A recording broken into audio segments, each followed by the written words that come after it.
Good afternoon or good evening. It's 223 February 23. Great day to post the Human Genome Sprapp episode 3. Everyone's been waiting on me. I've been working with the animal himself, Bill Jelen. He's writing big, huge macros to unwind DNA strings into multiple files. I've been talking with Diego Oppenheimer at Microsoft, who is the man when it comes to Power Pivot. And he's going to help me get all these data points into a Power Pivot table and develop some things like I have right here. I've been doing some research, learning a lot. It's the great, the crusade of learning to figure out what's going on inside the cell and what we're going to do with DNA, what all these charts mean. Let's get to it. All right, so it's been a couple weeks. I got to do one of these every day. I've been failing, but here's what I've been doing. I've been learning about cell biology and chemistry and all these things that need to be done. What you're looking at here is a little matrix, and this is a matrix of the bases of the nucleobases of DNA, your A, C, G, T, and then U and I come into play, uracil and inosine come into play, and mRNA and other places like that. We won't worry about them right now. Things other than DNA, but are part of the life cycle of the cell, and so we're going to have to get to them eventually. Now, I went out and I got the chemical formulas for all of these molecules. They all have a mass. This is grams per molar mass. Not sure what that really means or how to visualize how much it is, but we do have a quantitative number on it.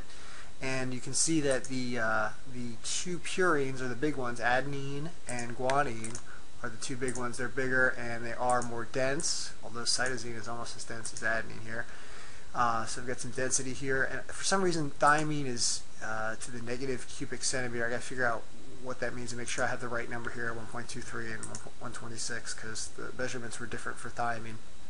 Hydrogen bonds, A bonds to T and C bonds to G, and they meet with these hydrogen bonds, and I'm sure it takes some energy to break apart those hydrogen. The transcription process is happening, and so I decided to put to get a number here on how many hydrogen bonds are. I'm assuming it takes more to break apart a CG than it does to break apart an AT, just simply because there's one additional hydrogen bond.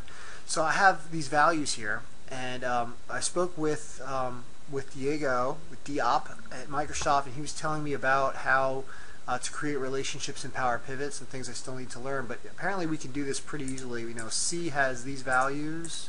We can bring them into the microcube, which is what I'm going to show you over here, that has all the data. And a microcube is a great term that I picked up just last year. It has to do with like this area here. It's the rectangular area that goes into the pivot table, that feeds the pivot table with all the huge array of data. And if you just got one row at the top with titles and the rest data, you can go down. What I've got here is I've got 100,000 nucleobases right now. I decided not to grab the full million because things for processing was going crazy, and that has to be done in Power Pivot. But for the purposes of explaining what I'd like to do here, which is really the purpose of this video, is bounce around some ideas. We'll just use 100,000.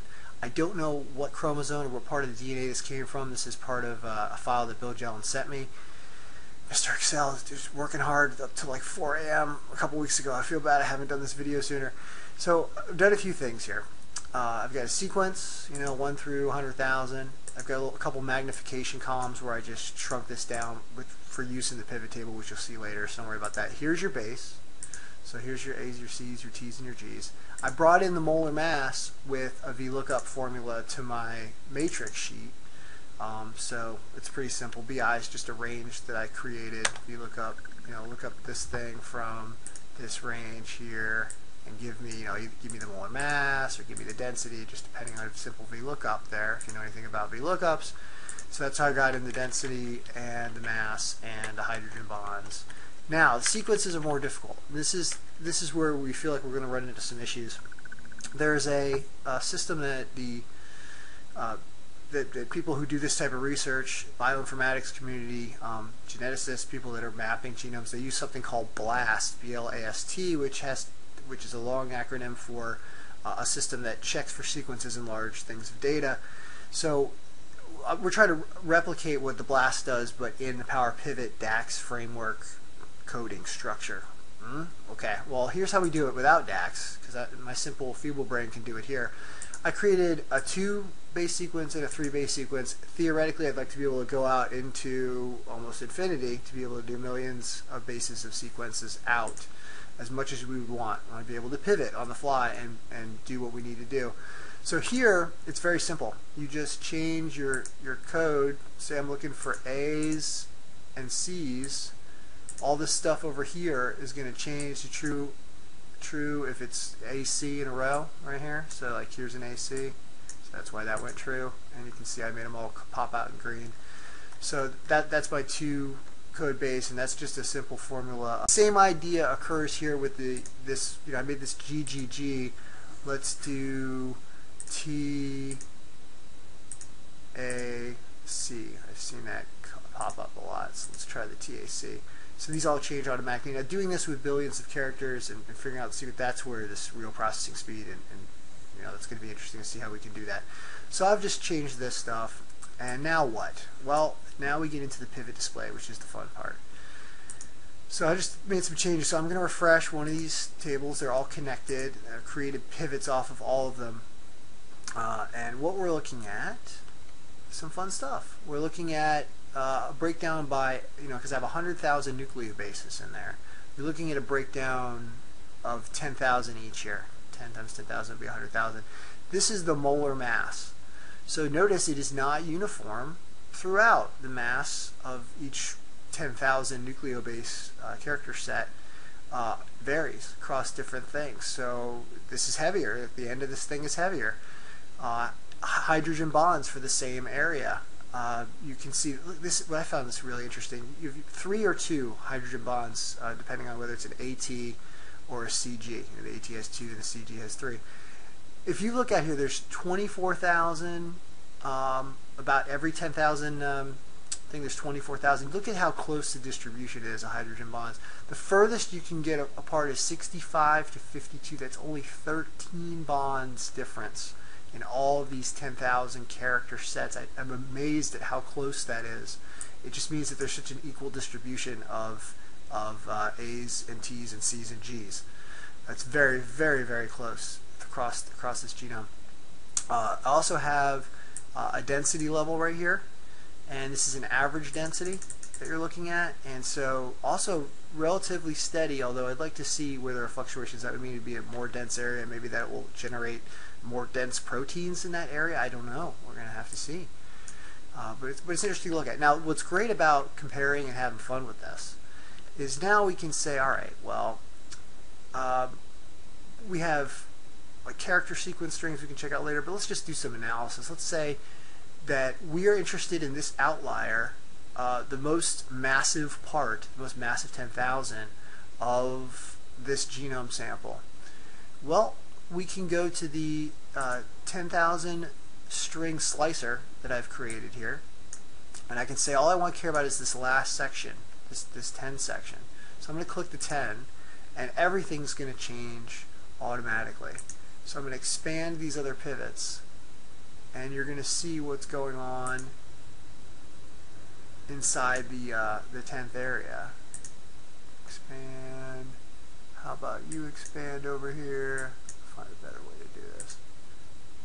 So now what we've got is we have a breakdown of just at this 10,000 area, and we could break it down even further if we wanted to, because I've got a 100 magnification, which is this one. So if we wanted to look even deeper or further into this, we could. So what is this showing? So we have a low massive point right here. Interesting, interesting, interesting. Very interesting. Density, look at that. See, it looks kind of like a pattern. You see this, you would say maybe up, down, very interesting. What kind of sequences contribute to that area? We could break out and say, let's see, lower massive. I don't even know what to do. I wouldn't know what to do. I just know that it looks cool, and I would start digging around. Very cool. So this is like the outlier area right here, 96, 90. Now the hard part, which is going to be figuring out the sequence issue. The reason why it's important is let's create a couple new slicers. Let's go in, let's insert slicer, and let's look for 2 things that we care about. which are the 3 base and the 2 base characters. Because a lot of what you do in genes is you find sequences and then you search for them in other genomes, right? So we're going to be doing a lot of that. And I made it very simple by just doing a 3 and a 2 base. And so what's fun is our 2 base, the one we chose for a 2 base was an A and a C, whatever that means. So if I click true right here next to this 2 base, you're going to see all the instances of the A and the C. So I'm going to do that right now, and you can see, here's the mass, hydrogen, the density. It's going to show you where these things are.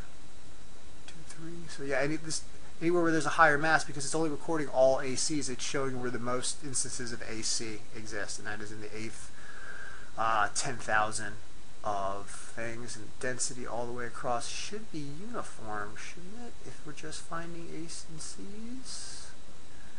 That's interesting. I wonder why that's... You'd think the density would be exactly the same all the way across, wouldn't you? Wonder why that's not the case. I don't know. I have to figure that out. So when I unfreeze that, let's try the 3 base sequence. Where does that occur the most? Ooh, now that's looking cool. That's looking very cool. I wonder if that slicer is not connected to the other 2 tables. It doesn't look like it's doing anything to the other 2 tables, does it? It's not, so it's only connected to this one. In order to make that happen, I have to create a new table off the slicer. So that's something I'll fix later. So, interesting. So that's the molar mass. Wow, very weird. Look at that. We have lower instance of the A's. This is the 3 base one. The 3 base one is TA and C. And that's a start. Look at that. Exactly the same amounts of TAC. That is so cool. This is up across, 10,000. Wow. Wow. 5 and 6. That is so interesting. Yeah, you're going to be able to draw a lot of conclusions and just have it show it to you graphically right this. Just to show you. This is interesting. Why didn't this work? I'm just going to check. Sorry, I'm doing a little aside here, but I want to figure out why this isn't working. Let's look at my 3 baser.